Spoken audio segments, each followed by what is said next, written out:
नओं न्यापो प्रोग्राम तरफ़ां सभिनीनि खे वीना श्रृंगी तरफ़ां इंटरनेशनल वुमेन्स डे जूं वाधायूं हुजनि।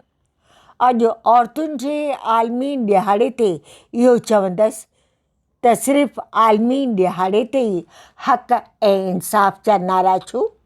रोज़मर्रा जी ज़िंदगीअ में औरतुनि जी बराबरी ऐं मान सम्मान ऐं एहतराम छो न थियणु घुरिजे? औरत मुतलिक़ हिकिड़ो श्लोक आहे जंहिंमें चयो वियो आहे औरत पूॼण लाइक़ु आहे, या वरी नाज़ुक जिन्स चई खेसि बेहिमत करणु या वरी देवी जो दर्जो ॾियण जी ज़रूरत न आहे। ॿिए तरफ़ 3 तलाक जे मामले ते मर्दनि तरफ़ां मज़हब जी आड़ वठी मुखालफ़त ऐं वावेला कई वई। फ़ोन ते या वरी SMS ज़रिए 3 तलाक ॾेई औरतुनि खे दरबदर करे पिया तॾहिं तव्हांजो हॾु न ॾुखियो? मर्दनि तरफ़ां इहो जवाज़ु ॾिनो वियो, अगरि मर्द खे जेल में विधो वेंदो त औरत दरबदर थींदी। इन जो ऐं ॿारनि जो छा थींदो? ख़ुदा जा बंदा, जॾहिं फ़ोन ऐं SMS ते तलाक पिया ॾियो या ॿ शादियूं करे खेसि अज़ियतूं पिया ॾियो तॾहिं तव्हांखे इहो ख़्यालु न आयो? औरतुनि जे बराबरी लाइ मुहज़िब समाज खे अॻियां अचणु घुरिजे। ईश्वर औरतुनि खे शक्ति ऐं विल पावर सां नवाज़ियो आहे। खेनि सलाम कंदे औरतुनि जे आलमी ॾिहाड़े जे सिलसिले में पंहिंजी नई कविता अव्हांजी ख़िदमत में पेश करे रही आहियां। उनवान आहे मां मर्द आहियां। मां मर्द आहियां। आइन कयो आहे अता हर फ़र्द खे इंसानी हक़नि जो तोहफ़ो। मूंखे बि आइन जे सदिक़े इहो हक़ हासिलु आहे।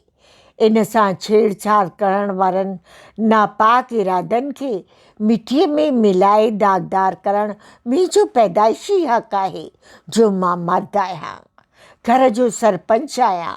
जो मां मर्द आहियां, घर जो सरपंच आहियां। धीअ ऐं भेण ज़ाल ते कड़ी नज़र रखणु ग़ैरत जे नाम ते तोखे कुहण जो हक़ रखां थो। धीअ ऐं भेण ज़ाल ते कड़ी नज़र रखणु ग़ैरत जे नाम ते तोखे कुहण जो हक़ रखां थो। तुंहिंजे इल्मु अदब जो लेखो चोखो तक तौर ते मूं ते ई उन जी आहे जवाबदारी। मां फ़नी चबूक दस्तीअ सां तुंहिंजो फ़न संवारण जो हक़ रखां थो जो मां मर्द आहियां।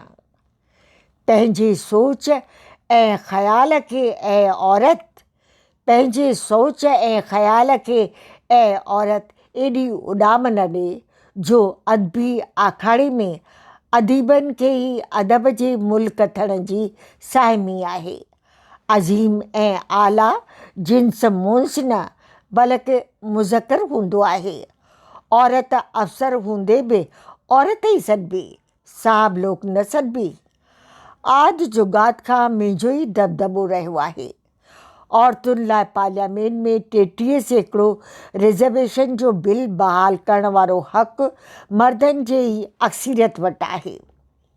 मां पंहिंजे मोरूसी मीरास वारनि हक़नि ते ॾींहं ॾिठे धाड़ो हणण जो तोखे हक़ कीन ॾींदुसि जो मां मर्द आहियां। धाड़ो हणण जो हक़ तोखे कीन ॾींदुसि जो मां मर्द आहियां। इंसानी हक़नि जो अलमबरदार आहियां। इंसानी हक़नि जो अलमबरदार आहियां। मां मर्द आहियां। मां मर्द आहियां। मोकिलाणी नाहे, साथ सलामत।